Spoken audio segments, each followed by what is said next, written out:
This is K to 2 Week, sponsored by the Really Good Stuff Digital Learning Collection. Stay tuned to hear how you can get a free trial of over 150 curated apps that are standards aligned for your K to 2 classroom for your student iPads or Google Play devices. 5 Eduprotocols for littles and adaptations for older kids on episode 375. Now, I just want to also give you a note that next week, October 8th through 12th, Kip and I are going to be taking a fall break. No, I won't be out of school, but I'll just be back from Moscow, and we're pretty sure I'm going to be a little bit tired. I will have for you on my blog some awesome older podcasts that are great listens that we hope you will take a listen to. But we will be taking a little bit of a fall break just for a week, and then we'll be back. Meanwhile, we hope you enjoy today's 5 Idea Friday for K to 2 Week. The 10-Minute Teacher Podcast with Vicki Davis. Every weekday, you'll learn powerful, practical ways to be a more remarkable teacher today. So today we're talking with my friend Jon Corippo, co-author of the Eduprotocol Field Guide. And it's got 16 student-centered lesson frames for infinite learning possibilities. This is one of the most useful edtech books I have read in a very long time, Jon, and we are going to talk about 5 Eduprotocols for littles, because one thing you do in the book is you actually say, okay, here's how you adapt this for littles. And now when you say a little, what age do you mean, Jon? For me, littles are K3, but it could slide up to 4. Yeah. Not super picky. So really, traditionally it's K3. Yeah. So K3 would be littles. Of course, all of these you can adapt, up through your K3 through second. But some of these you'll be able to make a little bit more mature. But face it, if we can do it with K3, we can do it with any age, right? Yeah. Well, and part of the idea of the lesson frames is that you can scale these things up or down as much as you want by just simply adding variables or removing variables. Yeah. Right. So if you've got an AP kid, they cite their source. And if you've got a first grader, they put 2 pictures. Yeah. The flow is the same. So, Jon, before we get into it, how do you quickly define an Eduprotocol? Okay, so here's the thing on this is an Eduprotocol is something you're going to do 8, 10, 12, 15 times. You're going to do it once a week all year. You're going to do it once a day all quarter. And what we're doing is giving kids the cognitive load back by doing basically the same work every day, but changing the content. The workflow's the same. Content changes, and that's where the frame comes in, right? You can have beautiful frames with different pictures in them, but you don't have to start from scratch every time. Right. And so I've been for years calling this my toolkit, but Eduprotocols I think is a better way to describe it, because it's really a way of doing things and you could use multiple tools.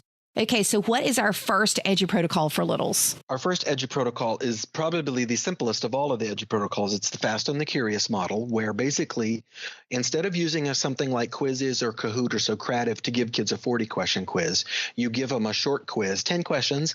You give them direct feedback because those tools grade for you immediately, right? And then you give them the quiz again. And I've done this. We did a show about it over a year ago, and it works every time. It's magical for littles, but here's my little adaptation. Vicki, how much do you hate timed math facts? Oh, I just can't stand them, especially if you have a kid with an LD. Huh. But yet, on the other hand, we feel this pull as educators to give our kids automaticity. If you do your timed math facts in quizzes, imagine the change of what's going on there, because you're now looking at what the whole class is doing and you're looking at it immediately and reteaching. So imagine, no, you guys, 3 + 4 is 8. No, it's 7. You can give that reteach immediately and give them the quiz again on just one number strand. So you don't have to give them 100 facts. You can do just the 4s this week, just the 5s this week. Do it 3 times a day. Grading takes no time. That's a fabulous littles adaptation of that concept. And then the other one I would say is looking at words. I'm a big fan of Rudolph Flesch, who did Why Johnny Can't Read. And I really feel strongly that if you teach kids the basic patterns of words like CVC, CVVC, CCBVC, all those kinds of things, imagine taking kids through word lists in quizzes. Again, putting 20 CVC words in, right? And figuring out a way, depending on which tool you're using, to give kids immediate feedback on how those are spelled correctly. I think you could really accelerate things, and you avoid the classic stack of hand-ins. And that's where a lot of the That's where a lot of the boy people fall off the train. They are not sure what to do. They do the work half-heartedly. They do one side. They forget to turn it in. You know, that old classic thing. I forgot to turn it in. And what you're doing when kids are doing that is you're changing their esteem for the work. So what if you can give them real feedback and they can see real growth immediately? So that's my Little's adaptation for Fast and Curious. That's awesome. And just giving that immediate feedback on whether it's time, math, facts, or reading or whatever it is. That's fantastic. Okay, what's our second? Okay, the second one is called Pecha Kucha. And you probably saw it in the book. And it was developed by Marlena Hebern. She's my co-author. And she took the Pecha Kucha concept, which is 20 slides for exactly 20 seconds each. There's a nice controlled fit there. It's exactly 20 seconds, not 21. And so what she did was she's basically taken these things, and then I took her idea, and I'm calling them flash lit circles. So I want you to imagine this. Hey, kids, I want you to read for 5 minutes, okay? And I want you to be thinking about conflict. Well, at the end of the 5 or 8 minutes, each student in a group of 3 makes one quick slide about a conflict that they read about. You could also do a setting. You could do all the permutations of the parts of a story. But basically what it is, it's a quick read, and then the kids make something. And what's a key to that is this fast feedback model. And guess how I train kids to do this? TV commercials. Can you imagine second graders watching the Life cereal commercial? Hey, Mikey, he likes it. What's the conflict, right? What's the conflict? Everybody make one slide. Go. Now, if one slide with one word each doesn't take even a kindergartner all that long, especially if they're using Google Voice for doing their image search, and they can use Google Voice to type in their answer. Yeah. So you're getting into this fast feedback model instead of coloring ducks for half an hour and then putting in the box and then going to recess. Oh, yeah. So that's the Pecha Kucha concept, which basically you take a singular thing and you either have 3 kids attack it, or you have one kid in upper grades, one kid. So 3 types of conflict in wholes, right? And so you just take them wherever they are in the book, and they don't have to be at the end, just wherever you are right now. So that's Pecha Kucha. Love that. Okay, what's our third? The third one is Math Reps. This was created by my good friend Lisa Nowakowski. I've talked about this. This was really the great-great-granddaddy of all the protocols, because this is an activity I do every day till about Halloween in whatever grade I'm in. And it's called 8 parts. And we do all 8 parts of speech, right? And then we write a quick paragraph. So instead of a week on nouns, a week on verbs, blah, blah, blah. What happens is kids only get 1 week on that instruction, and then it disappears. My logic is let's do all 8 for 8 weeks. What? And we end with a cute little creative paragraph that the kids love because you put up some funny pictures for them to write about. Well, Lisa did this for a couple of years, and then she had what I consider a massive epiphany. She said, what if we did 8 kinds of math every day? So if you're familiar with the concept of calendar time, what Lisa has developed is a whole series of these graphic organizers where kids do, instead of doing 15, let's say 10 grids, or 15, sentence equations or sentence frames, and doing that for a week, and then doing another thing for a week. And then what Lisa's made is a little playground where you do 9 or 10 activities around just one number of the day.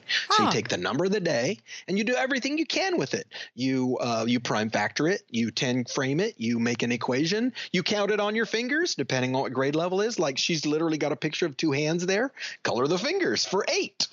And the idea is that we're taking a single number and doing 7 or 8 or 9 activities out with it. And that scales all the way through algebra.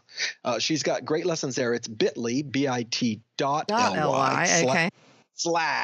/ math reps. And she's got probably 2 or 3 dozen lessons in there now. And the idea is instead of teaching kids just addition and then just double-digit addition and then adding a decimal as separate activities, let's do it all at once. Give them all at once. And you know what? The first 2 days, they're horrible. I basically am giving out the answers. But the 3rd or 4th day, the kids start going, hey, I see the pattern here. Mm-hmm. So if I put in this other number, it works the same way. Mm-hmm. Yes, it's pretty magical. That's awesome. Okay, what's our 4th? The 4th one is the one I just introduced for efficiency because we're doing a 10-minute turnaround. Yes, we are. You liked the idea of 8 parts. I've got several primary friends who have called it little parts. So instead of doing all 8 parts of speech, they might just start with adverb and verb and noun. They might just start with 3 or 4, and then the kids write a sentence instead of a paragraph. So like I said earlier with the Eduprotocols, the concept is the same. We're going to do this for 4, 5, 10, 12, 15 reps till every kid's really got it before we add a thing, right? And with the little parts idea, which is based off of 8 parts, you can basically make it as simple as you need to. I've literally had kids do a 3-word before. Give me a subject and a predicate. Here's a funny picture. Give me 3-word sentence. Go. And so you can really scale that very easily to whatever skill level you've got. I love that idea. Okay, what's our 5th? We're going to get it. The fifth one is new, and it's not in the book yet, because we already printed the book. So if your listeners listen, if they Google a thing called random emoji generator, oh yeah, it generates a random emoji. Now here's what's pretty cool. I emailed the guy and I said, can you make sure that none of the bad emojis, because there's a couple of emojis like maybe a hypodermic needle that we don't want to show up in school. Well, it turns out that this guy's a teacher in Northern California, and he said, oh my gosh, I'm already blocking all the bad ones. And I was like, oh my gosh, that's the best. So imagine this, Vicki. If people go to the random emoji generator, it's one of the first hits that'll pop up on Google. Basically, it starts off with an emoji, and then there's a button that says, and then, and then, and then, and then. Can you think of a more fun way for kids to make stories up and be creative writers on the fly? And it's simple, but here's the twist, Vicki. Here's the twist.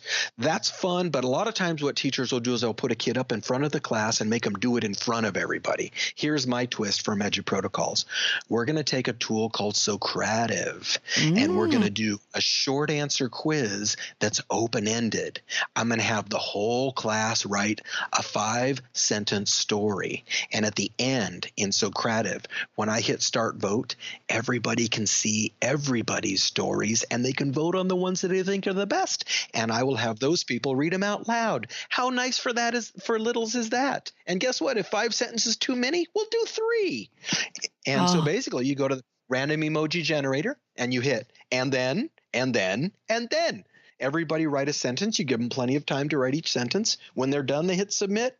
We are writing in class, and the kids are having so fun. They don't even know what they're doing. I love this. So the book is the Eduprotocol Field Guide. I love this book. I'm really enjoying it, Jon. And we've given you 5 Eduprotocols for littles, but I actually think we've kind of hit all ages. Thanks, Jon. You are a rock star, literally, as we know, Q rock star. So thanks.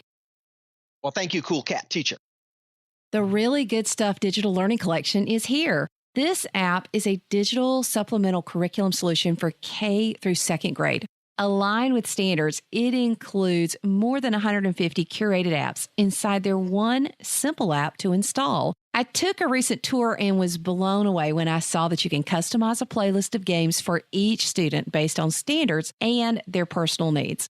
We can finally get the feedback that we need on apps for young children and meet content standards. Honestly, they just think they're playing a game and having fun, and that's what learning is about. So you'll want to sign up for your free 30-day trial at coolcatteacher.com/really good stuff. And remember, it is only one app.